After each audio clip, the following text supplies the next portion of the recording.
मज़ीद अपडेट्स के लिए हमारे चैनल को सब्सक्राइब करें और इसे अपने दोस्तों के साथ शेयर करें। एहसास न्यूज़ के नाज़रीन अस्सलाम वालेकुम। अमजद शाह चौधरी नई वीडियो के साथ आपकी खिदमत में हाजिर है।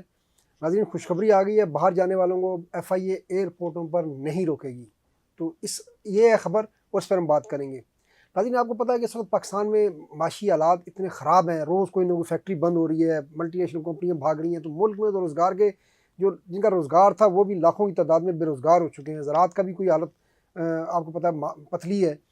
तो ऐसे में अब लोगों के पास सिर्फ एक ऑप्शन रह गया है कि वो बाहर जाके अपने बच्चे, इतनी बड़ी नौजवानों की तादाद है कि वो कहाँ जाएँ। उन्होंने अपने घर चलाना है, माँ बाप का, अपनी शादियाँ करनी है, बच्चे पालने हैं, वो कहाँ जाएँ, लोग परेशान हैं। अच्छा, बाहर भी कोई सूरत अच्छी नहीं है। UAE ने तकरीबन वीज़े बंद किए हुए हैं, हमारी हुकूमत को कोई परवाह नहीं है। कुवैत ने कब से बंद किए हुए हैं, ठीक है। ओमान भी नहीं वीज़े दे रहा। बाकी यूरोप में पूरा इंडिया देखें, मोदी जहाँ भी जाता है वो यही कहता है कि जी हमारे स्टूडेंट को वीज़े दो, हमारे वर्कर को वीज़े दो। हमारे यहाँ तो कोई ऐसी बात करने वाला है ही नहीं। ऐसा लगता है कि ये जो नौजवान तबका है, जिनके लिए नौकरी चाहिए, ये हुकूमत की किसी तरजीहात में शामिल नहीं। उनकी तरजीहात क्या है अल्लाह ही जानता है। तो अब जो लोग बेचारे खुद कर्जे उठाकर कोशिशें करके किसी तरीके से सऊदी अरब का, कतर का, कहीं आगे पीछे का वर्क वीज़ा हासिल कर लेते हैं, तो उन्हें एक नई मुसीबत 2-3 हफ्तों में डाल दी गई कि जो एयरपोर्ट पर गए बेचारे, तो उन पर ख़ास तौर पर लाहौर एयरपोर्ट पर उनको कहा गया कि ऑफलोड कर दिया गया जी, यहाँ आप पहले किसी 18 ग्रेड के अफसर से ये लिखवा कर लाएं कि मैं जहाँ काम पे जा रहा हूँ वहीं पर काम करूँगा और फिर वापस आ जाऊँगा। यानी अजीब बात है, एक ऐसे मुल्क में जहाँ 18-18 ग्रेड के प्रोफेसर बाहर सरकारी खर्चे पर पढ़ने जाते हैं और वो वापस नहीं आते, तो आप एक गरीब वर्कर मजदूर जो बेचारा पता नहीं कर्जे लेकर कितनी मुश्किल से उसने जो है वो वीज़ा हासिल किया होगा, वो बेचारा बाहर जाने के सपने लिए इतना महंगा टिकट लेकर एयरपोर्ट पहुँचता है, उसको ऑफलोड कर देते हैं। कितनी, मैं कहता हूँ ये सिस्टम ज़रीफ़ी है और किस तरह उनका दिल चाहता है कि इस तरह के काम करने का। और फिर ये वही लोग हैं, ये वही गरीब वर्कर है जो बाहर जाके काम करेगा, और वही है वो जो 3 से 4 अरब डॉलर इस वक्त महीने को आपको भेज रहा है ओवरसीज़, और उनके 3-4 अरब डॉलर से ये मुल्क चल रहा है। अगर वो 3-4 अरब डॉलर ना भेजें तो ये ऑफलोड करने वाले इनकी तनख्वाहें भी देने के काबिल ना रहे हम लोग। तो ये पता नहीं कैसे लोग हैं, कैसी पॉलिसियाँ हैं। मुल्क में रोज़गार के दरवाजे ख़त्म हो गए, बंद हो गए, फैक्ट्रियाँ बंद कर दी, ऐसी पॉलिसियाँ बना दी।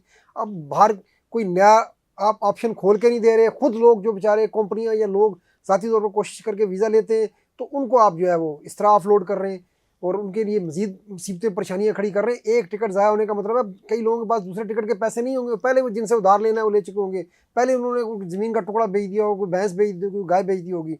अब ऐसे अंदाज़ा करें। लेकिन अब यह है कि 2-3 हफ्तों से जो सोशल मीडिया पर शोर हुआ उसका असर हुआ है और बिल आखिर वजारत ओवरसीज़ जाग गई है। मैं जाग गई हूँ इसलिए कि इस वक्त बहुत से लोगों को ये पता नहीं है कि हमारे गुजरात से चौधरी सालक साहब जो है वो वफाकी वज़ीर ओवरसीज़ हैं। तो अब वजारत ओवरसीज़ जागी है जनाब अली, और उन्होंने ये ख़त लिखा है। उन्होंने कहा कि FIA की सारी कार्रवाइयाँ गैर कानूनी है और आइंदा आप किसी वर्क वीज़े वाले को जिसका प्रोटेक्टर लगा हुआ है उसको आप ऑफलोड नहीं करेंगे, और अगर आपने ऑफलोड किया तो उसका टिकट का जुर्माना हम आपसे FIA के ऊपर वो डाला जाएगा। अब अंदाज़ा करें कि 3 हफ्ते से लोग बेचारे ऑफलोड हो रहे। अब कहाँ हमें चौधरी शजात याद आ जाते हैं, वो जब वज़ीर दाखिला थे तो उन्होंने ओवरसीज़ के लिए कितने अच्छे काम किए थे, डिपोटीज़ के लिए अच्छा काम किया था कि जब वापस आएंगे उनको कोई नहीं पकड़ेगा। और कहाँ चौधरी सालक साहब ने अपने वालिद से मेरा कुछ नहीं सीखा उन्होंने। फिर आपने अगर वोट लेके बनना है भाई तो अपने लोगों को देखो, गुजरात तो सबसे ज़्यादा ओवरसीज़ का शहर है, आपको तो तन मन धन लगा देना चाहिए था कि ओवरसीज़ को रहते हो। लेकिन अभी आप हर तरफ जो है ना एयरपोर्ट्स पे ख़ास तौर पर बहुत परेशानी हो गई है ओवरसीज़ के लिए। हर रोज़ कोई ना कोई शिकायत आती है। आप जो है उस हवाले से ये वज़ारत ओवरसीज़ का काम है कि उसको ठीक करें कि भाई वर्क वीज़े पे जा रहे हैं हमको क्यों तंग कर रहे हैं, विजिट वीज़ों पर भी जा रहे हैं उनको भी तंग नहीं करना चाहिए, किसी को भी तंग नहीं करना चाहिए। मैं कह रहा हूँ कि इंडिया अपने लोगों को कर्जे देता है स्टूडेंट्स को कि वहाँ बाहर दाखिले लें। उनकी कोशिश है कि हमारे बंदे बाहर जाएँ ताकि वो बाहर से पैसे ही भेजेंगे और बाहर जाके अपना असर और रसूख भी कायम करेंगे जो उनके हक़ में कायम होगा। और हमें कि जो खुद हुकूमत ने तो कुछ करना नहीं है इस हवाले से, जो खुद बेचारे लोग कोशिश करके जा रहे हैं उनको भी रोक रहे हैं। तो बहरहाल अभी अच्छी बात है, वज़ारत ओवरसीज़ ने ख़त लिख दिया है FIA को। उनको एक तो ये कि उनकी कार्रवाई गैर कानूनी करार दी है। उनको कहा कि जिसके पास प्रोटेक्टर है इसका मतलब है कि वो वर्क वीज़े पे जा रहा है, बाहर जा रहा है, और हुकूमत ने उसकी तस्दीक कर दी है, तो आइंदा आप इसको नहीं रोकेंगे। अब देखते हैं, अल्लाह खैर करे। अब इस पर अमल तो इंशाल्लाह होगा क्योंकि इस पर जितना शोर शराबा हुआ उस पर इसका क्रेडिट मैं फिर जो है वो सोशल मीडिया को ही दूँगा। आज के लिए इतना, इंशाल्लाह फिर मिलेंगे। अल्लाह हाफ़िज़। मज़ीद अपडेट्स के लिए हमारे चैनल को सब्सक्राइब करें और इसे अपने दोस्तों के साथ शेयर करें।